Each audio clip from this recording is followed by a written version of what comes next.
Hello and welcome to this week's episode of the Blindseyepodcast, the podcast discussing everything you did and didn't want to know about being blind. My name is Connor, and this week I'm going to be talking about something a little different, something that I didn't really want to have to go into, especially not this early, but circumstances kind of had other ideas.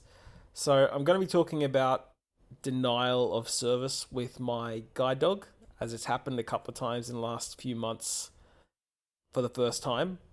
And I thought I'd explore what happened, why it usually happens, and what I can do about it. So, again, didn't really want to have to do this, but it's kind of poignant. So, yeah, let's explore. As usual, these are just my thoughts and ideas and opinions. So, yeah, keep that in mind. I know I keep saying this, but I just, yeah, need to keep saying that. Okay, so in terms of being denied access to a service when you have a guide dog, it's happened to me twice. I've had my dog a year and a half, so I've been relatively lucky, but it has happened twice now in the space of 2.5 months. And the most recent time was this day last week. So I thought I would tell you what happens and then we'll dive into it a bit further. So the first instance was a time when a couple of months ago I was going to buy some shoes in a shoe shop that I won't mention, and I'll tell you in a second why I won't mention it.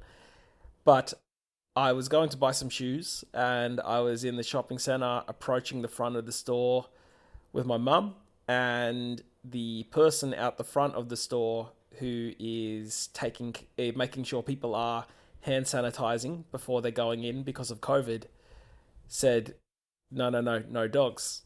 And we said, "She's a guide dog, she's able to go anywhere." And he said, "No, no, no, no dogs." And then he said that my mum could go in but not me. And again, we said, "Mate, that's against the law. She's a guide dog. She can go anywhere." And he kind of started laughing a little bit, like uneasily, and then started to say, "Oh, well, because of COVID." And I know that for a fact is bull because, you know, dogs don't pass COVID along. And given the fact that that wasn't his first go to when we approached, to me, it just seemed like he was grasping at straws. And for me, I didn't really know what to do because it hadn't happened before and I wasn't quite sure how to approach the situation. So I just told him to fuck off and I walked away. And I'll tell you what the follow up was in a second. But the second instance, which happened last week, this day last week actually, was I had ordered an Uber. And when you order Uber, like other taxis, you can choose what kind of car it is you want, whether you want a more luxury car or whether you need special assistance and things like that. And usually I try and order the cars that are called Uber Assists because it might be for people who are, I don't know, pregnant or elderly or need help shopping or people with disabilities. So the drivers generally have a bit of a better idea of how to interact and are accepting of that's who they're going to come across. So anyway, the app couldn't find anybody in my area and told me to find another driver in another category. So I went to the normal Uber category and somebody accepted it. And I always send a little courtesy message in the app to the driver to say, "By the way, just letting you know, I have a guide dog." I don't have to send that by law because they still have to take me, but I tend to do that because it weeds out any trouble. So if somebody doesn't want to take the job, they can just go elsewhere. Even though they're not supposed to, it saves me having to deal with a moron and the confrontation and humiliation when they show up. So anyway, nothing was said, and the guy turned up. I was at the end of my driveway, and then he pulled up and said, "Oh, no, no, I can't take you. I'm, because of the dog, you'll have to use Uber Assist. Uh, and I just didn't know what to say, so I just turned on my heel and didn't even answer him and walked back inside. And he passed the job on to the next driver. And luckily enough, I was able to screenshot my phone before I lost his details because the app had moved on to the next driver. And I called the next driver when it came up and said, I have a guide dog. I'm just after being rejected. Is this going to be a problem? And luckily enough, this guy didn't have an issue. So those are my two experiences. Now, before I tell you what I did in both occasions and what I can do, I should explain what the law is, at least within Australia. So the law is that a guide dog can go anywhere that I can go except a sterile environment like an operating theatre. Somewhere that, even most people can't go if they're not required to be there. So they can go anywhere. That's what the law says. And as long as the dog has its guide dog harness on and handle, and they are, properly attired in what they need to be, and I have my guide dog access card on me, which says that myself and Lick are a qualified partnership, then I'm fulfilling my side of the law. And what the law says I can do if this happens to me, there's a few things I can do. So we get issued with these access cards, which basically state what the relevant law is in your region, and a police number to call, and you get given these to hand out to anybody who denies you access. Now, I wasn't quick enough to think about this, and I didn't really want to have to walk back to the guy after the fact and try and hand him a card, because, for all I know, he was just going to throw it away anyway. But what that card says is that I can call a hotline to the police, and if the police investigate and find this person did in fact deny me service, then they can get given a $1,600 fine. Now, the issue I've subsequently found out is, unfortunately, the police have much bigger fish to fry. So while this is an option, there's no guarantees the police will be able to take care of something like this, because they have real criminals to get and prioritize. And I guess that's a disappointing fact of things, because it's like, well, what's the point in having a law if it doesn't have any teeth? But that is one of the options. And the other option is to go to the Human Rights Commission or to open a legal case. And what I've done in the case of the shoe store, I have submitted a complaint to the Human Rights Commission. And this came about because I emailed the headquarters of this particular branch of shoe store, and I didn't hear anything back. And then when I did hear something back, they kind of stonewalled me and said, the usual political spin that they take it very seriously, but they wouldn't be able to tell me what their internal investigations found out and if any action was taken and what that action would be. And I thought, well, hang on, that's bull, because, any company then could just say, yeah, trust us, but you're not allowed to ask any questions or get any proof that anything was actually dealt with. So not only did I ring the shopping centre management and let them know what was happening, because it was one of their tenants, I lodged a complaint with the Human Rights Commission to go into mediation, and that is ongoing, which is why I'm not naming the store. But what that means is the Human Rights Commission and myself and the shoe store company are going to have a chat about how things can be rectified and what basically the law says, and how things, can come to some kind of mutual agreement, hopefully. And personally, I don't think I'm asking for much. I'm just asking for some education to be done with the staff by a Seeing Eye Dogs or Guide Dogs Association, which can do that, telling them, hey, these are the rules. This is how you can deal with the situation if you're unaware, yada yada yada. And I've also asked that the store make it clear to any other people who have guide dogs or Seeing Eye Dogs that they are welcome by maybe putting up a little sign. So I'm not asking for money or anything like that. I just don't want any other people who are blind or vision impaired to find themselves in that same situation. Now, in terms with Uber, I'm not taking any further, which is why I'm mentioning their name. In their app, they have a section where you can say if you had an issue with a service dog or an assistance dog or whatever you want to call it. So I lodged that. Thankfully, like I said, I managed to get a screenshot of the driver's license plate in the app, and I sent that to them and explained what had happened. And they were quite quick, within probably an hour of getting back to me and apologizing for what happened. But it is quite a common thing in the taxi and rideshare industry. Unfortunately, kind of more so in the rideshare industry because people are using their own cars. So there's this kind of grey area where some of the drivers think, well, it's my car, so I'm allowed to deny you.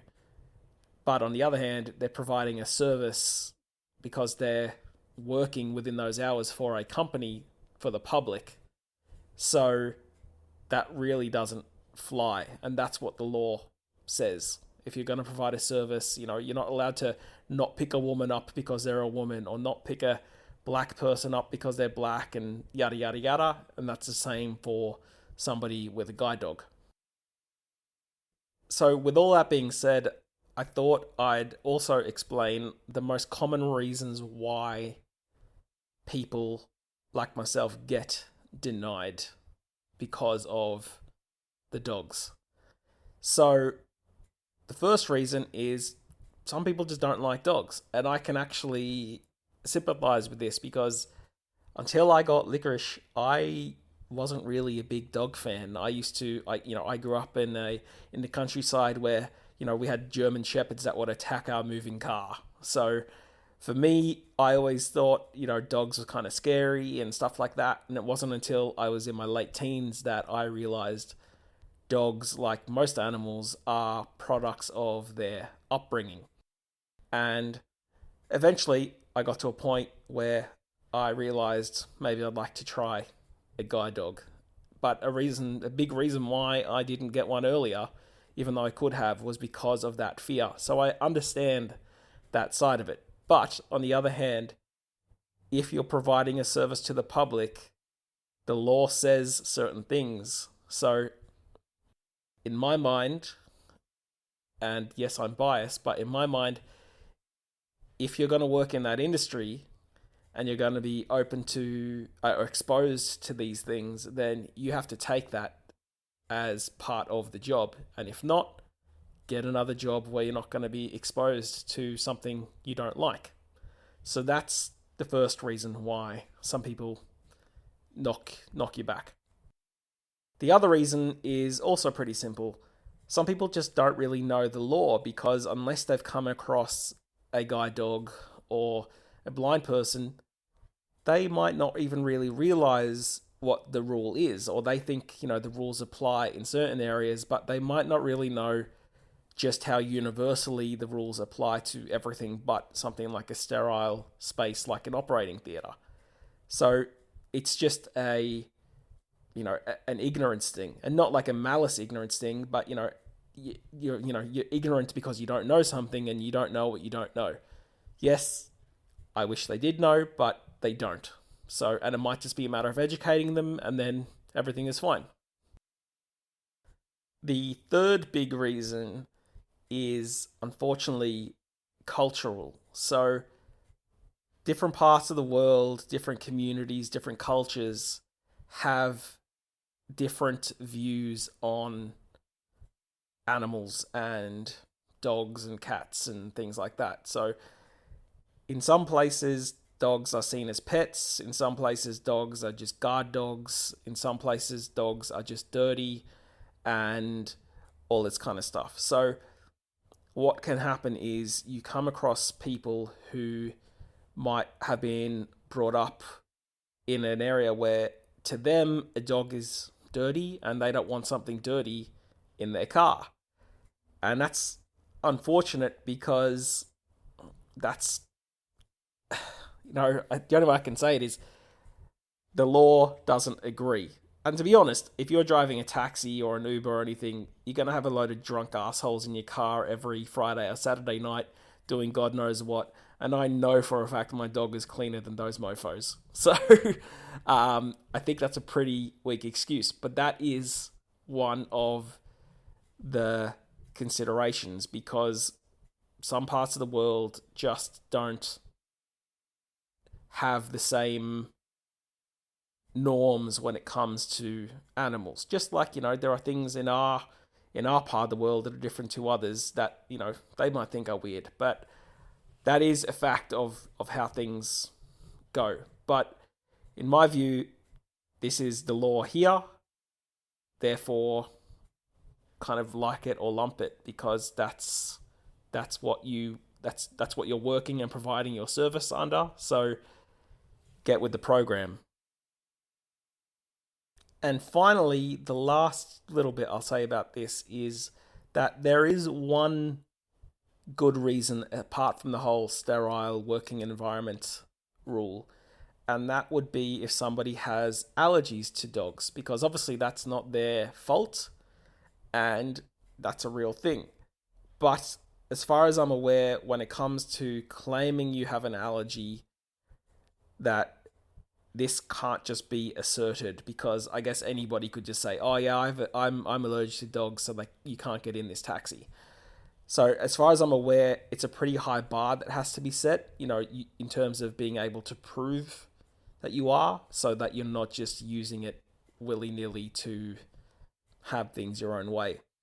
So there are some instances where that's the case. And to be honest, for somebody like myself, I try to be as accommodating as I can because, as I said, I know I didn't like dogs either. So I remember what that's like. If I'm in the shopping center and there's people who don't like dogs, I know that lick is fine and harmless, but I remember what it was like to think otherwise.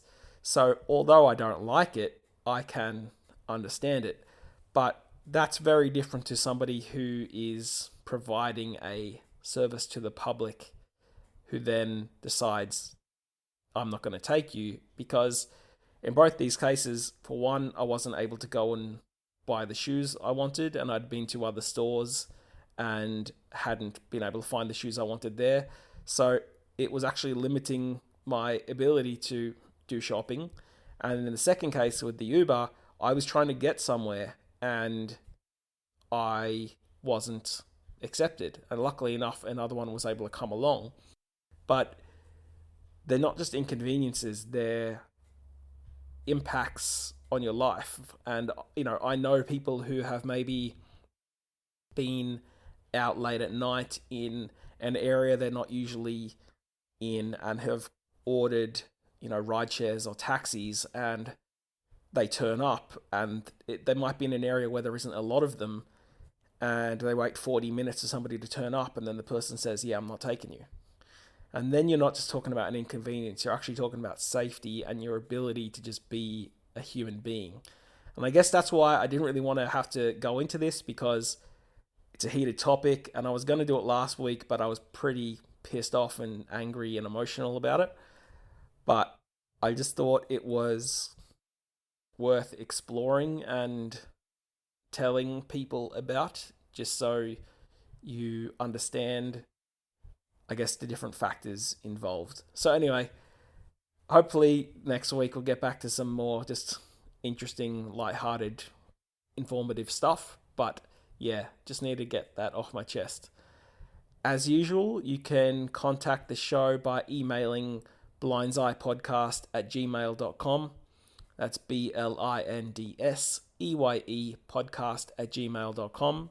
You can tweet me at blindseyepod on Twitter, and you can find the show on Facebook by searching for Blinds Eye Podcast. And I will speak to you next week. Cheers.